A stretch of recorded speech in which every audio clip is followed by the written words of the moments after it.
안녕하세요. 돈 굴리는 쇠동우리입니다. 오늘은 정말 중요한 소식 하나 가져왔습니다. 바로 닷새 뒤인 2026년 5월 27일 국내 증시 역사상 처음으로 단일 종목 레버리지 ETF가 상장됩니다. 그동안 미국이나 홍콩 가서 직구로 사야 했던 그 상품이 드디어 한국 거래소에도 올라온다는 얘기입니다. 기초자산은 두 종목입니다. 삼성전자와 SK하이닉스. 우리나라 시가총액 1위, 2위 종목이죠. 그리고 자산운용사 8곳, 삼성자산운용, 미래에셋, 한국투자신탁, KB, 신한, 하나, 키움 같은 곳들이 각각 2개씩 총 16개 상품을 같은 날 줄줄이 상장합니다. 원래는 5월 22일 출시 예정이었는데 정부의 국민성장펀드 출시일과 겹치면서 일정이 27일로 미뤄졌습니다. 투자 수요가 분산되는 걸 막기 위한 조치라고 하네요. 자, 그럼 본격적으로 시작해보겠습니다. 영상 끝까지 보시면 단일 종목 레버리지 ETF가 뭔지, 왜 그렇게 위험하다는 건지, 그리고 내가 정말 사도 되는 상품인지까지 전부 정리하실 수 있을 겁니다. 첫 번째, 단일 종목 레버리지 ETF가 도대체 뭐냐? 기존에 우리가 알던 일반 ETF는 여러 종목을 묶어놓은 상품이었습니다.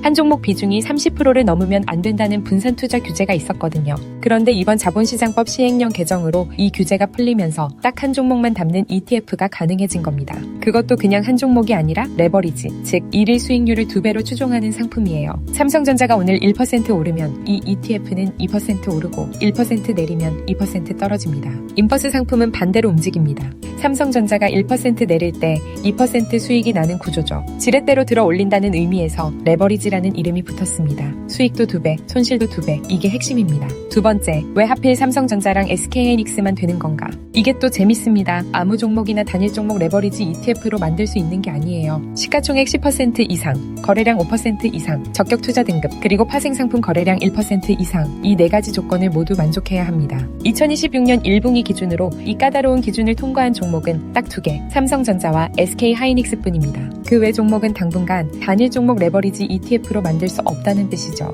최근 반도체 강세장이 이어지면서 이 두 종목의 레버리지를 걸고 싶어 하는 투자자 수요가 폭발적으로 늘고 있는 상황입니다. 세 번째, 사고 싶으면 뭘 준비해야 할까요? 여기가 가장 중요한 부분입니다. 단순히 증권사 앱 켜서 매수 버튼 누른다고 살 수 있는 게 아닙니다. 먼저 사전교육 2시간을 이수해야 합니다. 첫 번째는 금융투자교육원에서 진행하는 한눈에 알아보는 레버리지 ETP 가이드 과정, 수강료 4,000원에 약 1시간짜리 온라인 강의입니다. 두 번째는 이번에 새로 만들어진 단일 종목 레버리지 인버스 상장 상품 거래 사전교육, 이것도 1시간이고요. 두 강의 모두 진도율 100% 채우고 이수번호 받아야 합니다. 그리고 결정적으로 계좌의 기본 예탁금 1천만 원 이상을 예치해 두어야 합니다. 이게 없으면 아예 거래 자체가 안 됩니다. 참고로 금융투자협회 자료에 따르면 사전교육 신청자가 벌써 2만 9천 명을 넘었고 그중 2만 7천 명 이상이 이수를 마쳤다고 합니다. 출시 전부터 대기 수요가 어마어마하다는 뜻이죠. 네 번째, 그럼 진짜 핵심, 투자할 때 뭘 조심해야 하는지 알아보겠습니다. 가장 큰 함정이 바로 음의 복리 효과입니다.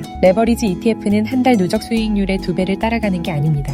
매일매일의 등락률을 2배씩 따라가서 누적되는 구조예요. 예를 들어 보겠습니다. 100만 원으로 시작해서 첫날 주가가 20% 떨어졌다가 다음날 20% 올랐다고 해볼게요. 일반 상품이라면 100만 원이 80만 원이 됐다가 96만 원으로 회복됩니다. 4만 원 손실이죠. 그런데 2배 레버리지는 첫날 40% 떨어져서 60만 원, 다음날 40% 올라서 84만 원이 됩니다. 무려 16만 원 손실. 기초자산은 거의 제자리인데 레버리지 상품을 든 내 돈은 4배 가까이 손실이 나 있는 거예요. 이게 변동성이 큰 종목에서 장기 보유했을 때 벌어지는 일입니다. 그래서 레버리지 ETF는 기본적으로 단기 매매용 상품이지 사놓고 묻어두는 장기 투자 상품이 아닙니다. 다섯 번째, NAV와 괴리율도 꼭 알아야 합니다. ETF에는 2가지 가격이 있습니다. 하나는 NAV, 순자산 가치. 이게 ETF가 담고 있는 자산의 실제 가치예요. 다른 하나는 시장에서 사고 팔며 형성되는 시장 가격입니다.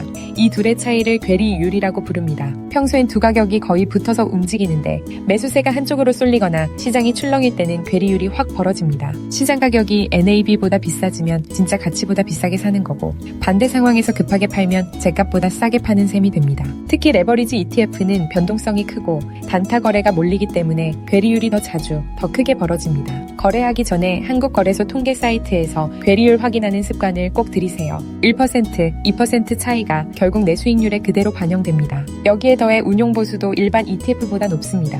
매일 2배 비율을 맞추기 위해 자산을 재조정하는 리밸런싱 과정이 들어가는데 이때 거래 비용이 꾸준히 발생하기 때문이에요. 매매를 자주 하면 할수록 수수료 부담은 더 커집니다. 마지막으로 정리하겠습니다. 단일 종목 레버리지 ETF는 분명 매력적인 상품입니다.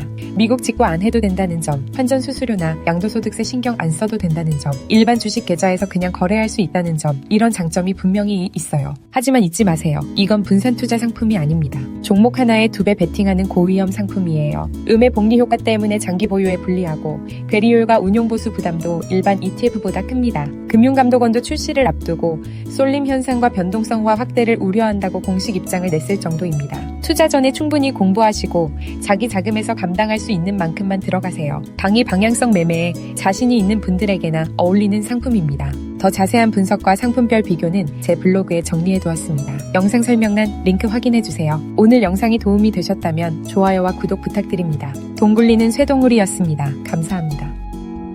구독과 좋아요로 다음 강의도 빠르게 만나보세요.